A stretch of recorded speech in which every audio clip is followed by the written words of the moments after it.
So I've come to the Netherlands to replicate a cycle route used by my wife's late grandmother, Bay, or Oma as I used to call her, which is Dutch for grandma.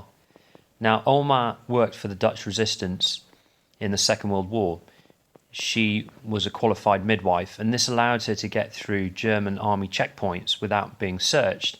This was pretty beneficial, and she would courier messages and food coupons for the Dutch resistance and also for Jewish families. A specific cycle route that she told me about before she died was from The Hague, where she lived, to Amsterdam. She did this at night in winter when she was 18 years old. She did it deliberately at night to avoid enemy checkpoints and patrols.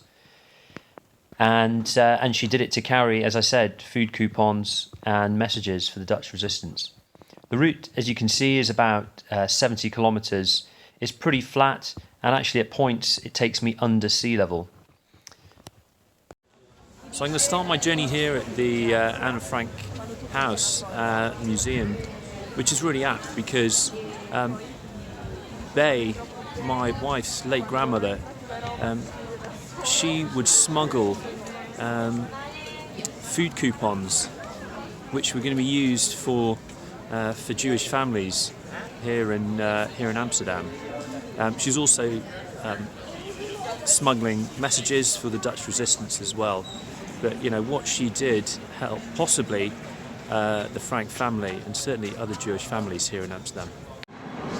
Next, I'm getting a train from Amsterdam to The Hague, or should I say Den Haag.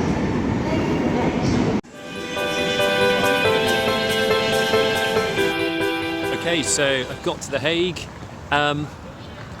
Let's get cracking. 70 kilometers to go. It's about 7:45 in the evening, so I've got at least 3 hours of cycling.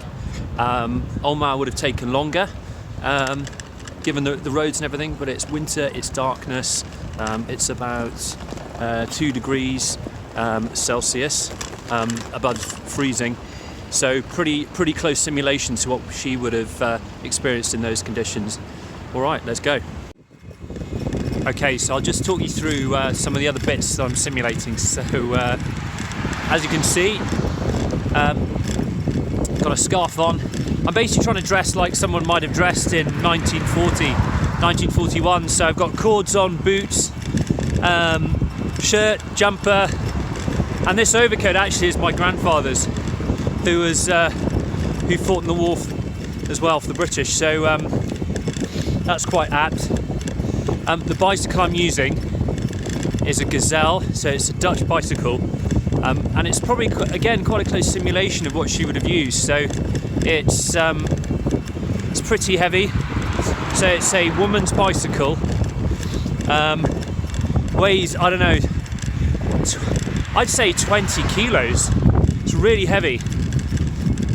It's got a dynamo at the front that's just adding even more resistance. So yeah, it's just going to help slow me down a little bit more. Got panniers on. That's just going to add the wind resistance. So yeah, nice. Okay, 7 kilometers down, out of the city finally, into the countryside. I'm keen to get moving. This is currently my soundtrack. Got the dynamo, the bike, the bell, something rattling on the handlebars, the panniers. So, and it's massive resistance, but also not very stealthy, because, you know, Bay was trying to avoid any attention being drawn to her, especially, you know, from any German patrols in the area. And I'll come on to that later, but this wouldn't have been good for her at all. Quickly catch the windmill, classic, and another cliche. As I go past all the houses, everyone's watching ice speed skating. It's just classic Netherlands television on a Friday night. So I'm just over an hour in. Yeah, navigation, that's the key thing. I mean, I've got the benefit of GPS, but she didn't. You know, Oma would have had to just know the route, memorise it, feel her way through it, and also,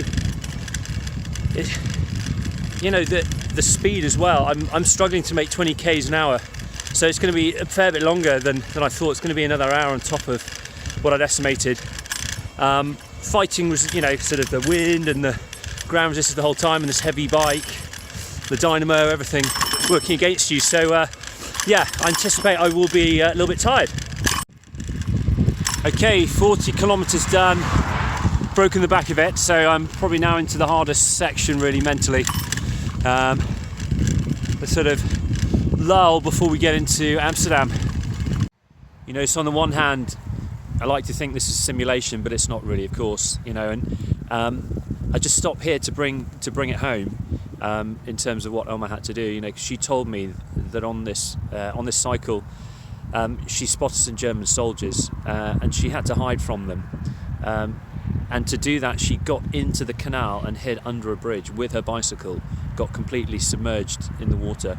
So I've stopped by the canal, by a small bridge, just to have a little think about that. And she said she thought she was going to die of hypothermia. She was waiting there for a number of minutes, waiting for them to go.